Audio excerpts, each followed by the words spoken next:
So the challenges that he came was not only a fracture of sternum, which had gone into kind of a malunion, and also it had gone into avascular necrosis and a gross shortening, and a post sciatic nerve palsy and a recovery of this sciatic nerve, which had gone to sleep for nearly 2 years.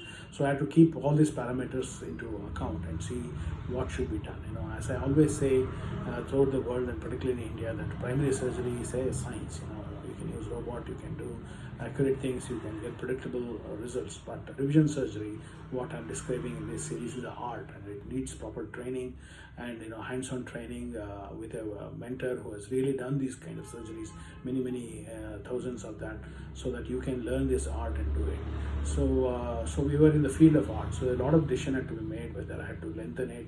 If I lengthen it to the normal length, will the sciatic nerve again have palsy?